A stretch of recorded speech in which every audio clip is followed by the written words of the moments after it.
Avec les tarifs douaniers annoncés par le président Donald Trump sur l'aluminium, beaucoup de produits risquent de coûter plus cher des deux côtés de la frontière. Mais dans quoi trouve-t-on de l'aluminium? L'aluminium, on la retrouve partout, mais on ne peut pas la faire partout. Ça prend de l'électricité. On peut dire que l'aluminium, c'est quasiment de l'électricité solide. Premièrement, il y a des tonnes de produits en aluminium dans votre cuisine. Le plus connu, bien sûr, le papier d'aluminium, mais il y a aussi des barquettes alimentaires, des canettes de boissons gazeuses, des canettes de bière, des capsules de café et l'aluminium est aussi présent dans les ustensiles, les casseroles et l'électroménager.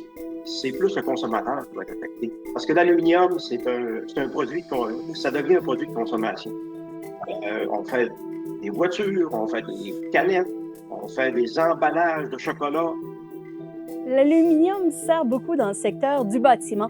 Les entreprises disent l'utiliser pour des menuiseries, vérandas, des verrières et des alliages d'aluminium robustes servent à construire des structures de balcons, des rambardes, des échelles ou encore des étagères. L'aluminium occupe aussi une grande place dans le secteur des transports. Il sert à la fabrication de voitures, d'autobus, d'avions, de trains et de traversiers.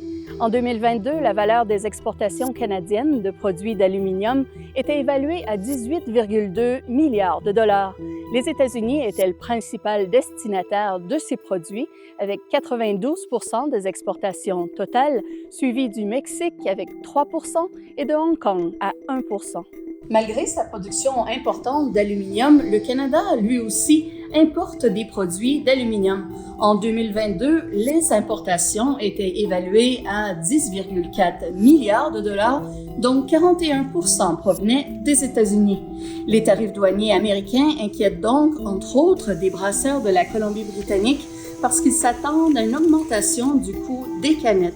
Parce que si l'aluminium provient du Canada, les canettes, elles, sont souvent fabriquées aux États-Unis avant d'être envoyées aux brasseurs canadiens. Des canettes dont le prix pourrait être plus élevé lorsque les tarifs vont entrer en vigueur le 12 mars prochain.